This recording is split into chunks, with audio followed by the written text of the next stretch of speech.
Teman-teman, kalau bicara masalah rezeki, maka kita akan untuk mudah difahami saja, untuk mudah difahami, maka rezeki itu ada yang sifatnya mutlak, mau nggak mau akan sampai kepada kita. Ada yang sifatnya ikhtiar, ada yang sifatnya ikhtiar.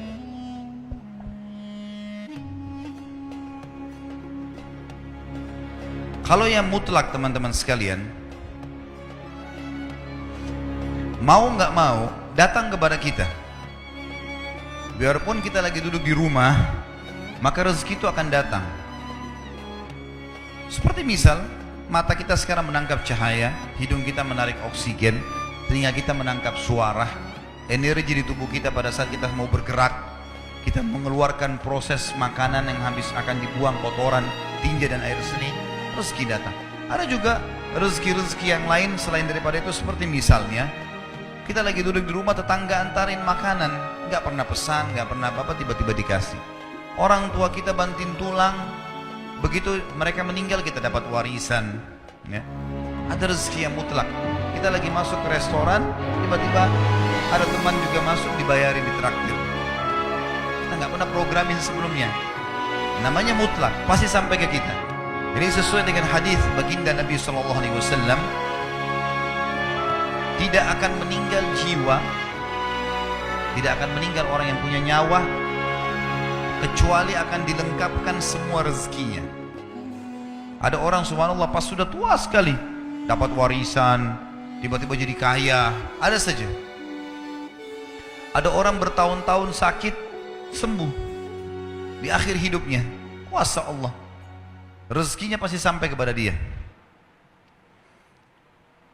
Ada hadis yang lain berbunyi, kalau seandainya seseorang di antara kalian, hadis sahih riwayat Imam Ahmad setahu saya, kata Nabi SAW, kalau seandainya seseorang di antara kalian lari dari rezekinya sebagaimana dia lari dari kematian, maka rezekinya akan datang kepadanya sebagaimana mati akan datang kepadanya. Itu maksudnya adalah mutlak, sampai kepada kita, mau nggak mau akan datang rezeki itu. Ada rezeki yang kedua, teman-teman, namanya rezeki ikhtiar, berhubungan dengan ikhtiar kita. Jadi rezeki ikhtiar ini memang harus melalui usaha, upaya. Seperti misal ada orang sudah S1, dia kerja jadi dosen di kampus, dapat gaji 5 juta. Dia ingin lebih besar gajinya, dia lanjutin S2. Ikhtiar dia bukan? Nah, mana suaranya nih? Masih hidup nggak ini? Hah? Kalau sore-sore begini ada yang tidur, ini aneh nih. Tapi kayaknya nggak ada yang ngantuk, masalah rezeki soalnya.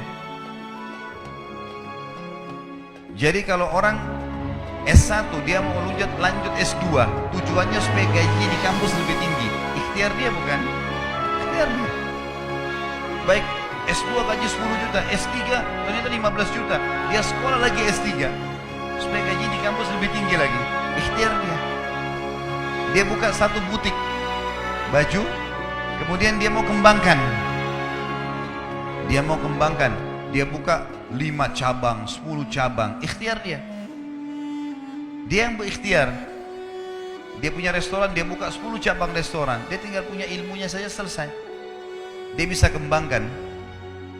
Kalau saya sering gambarkan di pengajian saya, masalah rezeki ini adalah seperti pohon buah, ada buah yang berjatuhan, ada buah yang bergelantungan. Buah yang berjatuhan ini itu adalah rezeki mutlak tadi. Artinya kita tidak usah capek-capek, upaya datang sendiri. Ya tadi oksigen yang kita hirup, cahaya ditangkap oleh mata, tadi traktir teman, dapat warisan orang tua, dan seterusnya. Ada buah-buahan yang bergelantungan, kita harus punya fasilitas, galaka atau punya tangga untuk naik ke atas, harus ada ikhtiarnya, baru bisa umut tuh buahnya. Nah ini siapa saja boleh lakukan. Ingat, dalam masalah rezeki, kafir atau beriman sama-sama dikasih sama Allah. Jangan bilang, kenapa tetangga saya orang kafir itu bisa punya mobil mewah? Kuasa Allah. Siapa yang mau punya usaha, dia bisa dapatkan. Hanya bedanya antara muslim sama kafir, di status halal atau haramnya. Kalau muslim, teman-teman sekalian, kita ini orang muslim, buah-buah yang berjatuhan dan buah-buah yang bergelantungan tadi, yang dibolehkan ambil hanya yang berkualitas. Ada busuk sedikit jangan diambil, halal. Sedikit busuk syubhat, bagus gak ya? Jangan diambil. Kalau orang kafir semua diambil, mau busuk mau enggak semuanya diambil. Kalau muslim tidak. Dan subhanallah, dalam masalah ini para ulama mengatakan seorang muslim mendapatkan keberkahannya. Nanti akan kita bahas masalah itu dalam kiat-kiat mempertahankan dan menjadikan rezeki supaya berkah. Jadi ini gambaran rezeki, teman-teman sekalian. Dan supaya kita tidak menyangka buruk dengan Allah, harusnya seseorang di antara kita, teman-teman sekalian, harusnya seseorang di antara kalian, ini wajib hukumnya, mengetahui bahwasanya kalau kita ingin mempertemukan tentang kondisi kita dengan kondisi orang lain, maksudnya kondisi orang non-muslim misalnya, pertemukan yang sesuai, yang sepadan. Misal, tidak adil kalau saya seorang pegawai, gaji saya 1 juta misalnya, atau 2 juta rupiah, saya pertemukan dengan tetangga saya yang seorang miliarder kafir. Nggak bakal adil itu.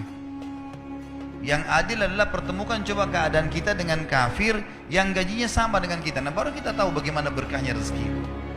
Harus adil, ya. Seperti kasus masalah kemarin di pilkada di Jakarta, saya juga bahasakan masalah itu.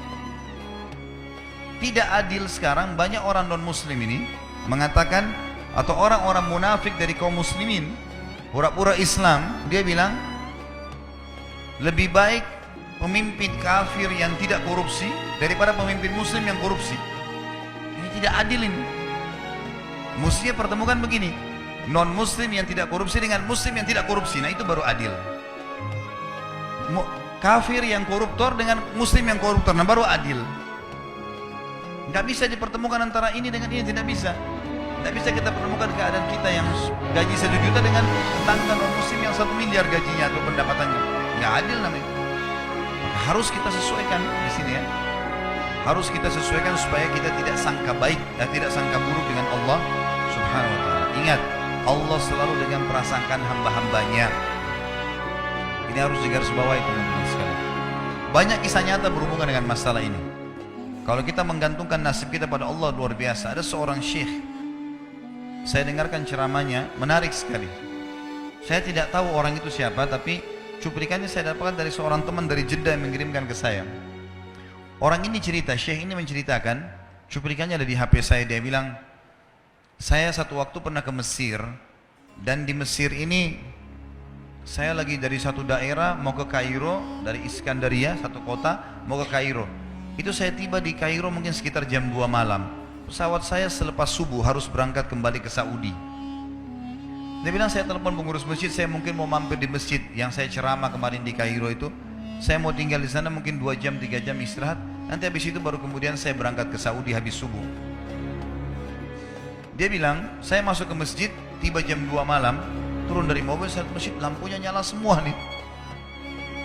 Kemudian setelah saya masuk masjid, saya temukan ada orang di mihrab, imam, lagi sujud, nangis-nangis. Dan luar biasa, tangisannya itu kalau orang dengar membuat orang yang dengar pun mau menangis. Jadi saking luar biasa dia merengeknya sama Allah dalam sujudnya. Kata syekh ini, saya pun sambil berdoa sama Allah, ya Allah kabulkan permintaannya orang ini. Walaupun saya belum tahu apa yang diminta gitu. Dia bilang selesai dia sholat, saya dekati dia, saya bilang, Masya Allah, doa apa ini? Luar biasa ini. Doa yang diikuti dengan tangisan di sepertiga malam menjelang subuh. Allah turun ke langit bumi, dikabulkan nih. Dia bilang, demi Allah syekh. Karena syekh ini orang Arab biasanya panggil, bisa orang pintar, bisa orang kaya, bisa orang tua. Jadi kalau antum dipanggil syekh, jangan bangga dulu. Karena banyak maknanya itu. Ya. Jadi dipanggil syekh, dia tidak tahu, biasa juga di Saudi begitu ya. Kalau ada orang kita tidak kenal dipanggil syekh, syekh, sini syekh. Walaupun antum bukan syekh sebenarnya gitu. Ya. Maka dia bilang, demi Allah syekh. Dia tidak tahu kalau ini orang memang ulama gitu. Istri saya sekarang lagi dirawat di rumah sakit, dan saya harus bayar 14.500 jenih atau ponnya Mesir. Saya harus bayar rumah sakit. Kalau enggak istri saya enggak bisa dioperasi. Ini sudah parah sekali. Kata syekhnya, jadi gara-gara itu kau sujud sama Allah. Dia bilang iya, lanjutkan nangis sama Allah. Allah tidak akan menyia-nyiakan orang yang ikhlas minta padanya. Lanjutkan, nikmati sujudmu. Pasti Allah akan berikan jalan keluar. Dia bilang iya baik. Orang itu dia bilang kembali lagi ke mihrab, nangis lagi. Sholat sujud sama Allah, ya Allah. Dan dalam doanya begitu. Ya Allah, istri saya mau dibayar besok rumah sakitnya. Jumlahnya sekian, saya tidak pegang uang satu jenih pun. Ini 14.500 jenih. Banyak sekali. Maka dia bilang, orang ini bilang baiklah kalau begitu. Syekhnya ini bilang, saya mau tidur dulu. Saya istirahat 1 jam, menjelang azan subuh dia bilang. Ada marbot masjid datang bangunin saya. Sudah azan, saya sholat qobliyah, sholat sunatul fajr. Waktu iqamah, pengurus masjid tahu kalau dia ini ulama, dipanggil dia, Syekh tolong jadi imam. Dia bilang saya capek, baru istirahat 1 jam 2 jam malam. Biarlah imam. Dia bilang enggak apa-apa, ayat-ayat pendek aja, baca surah-surah pendek aja. Kata Syekh baiklah. Dia bilang saya baca surah-surah pendek. Rupanya mikrofon masjid karena keluar di luar. Ada satu pengusaha Mesir, apartemennya itu dekat masjid, dan dia suka ikuti ceramahnya Syekh ini di YouTube. Dia bilang turun dari apartemennya, ikut sholat berjamaah di masjid, karena dia kenal suaranya orang ini gitu. Begitu selesai sholat, dia bilang saya lagi zikir, datang orang itu. Dia bilang Syekh ahlan wa sahlan di Mesir, saya salah satu penggemar Anda di YouTube dan saya dengar suara tadi. Saya tadi mau sholat di masjid lain, saya ke masjid ini. Dia bilang Syekh saya mau minta tolong satu hal. Kata Syekhnya kenapa?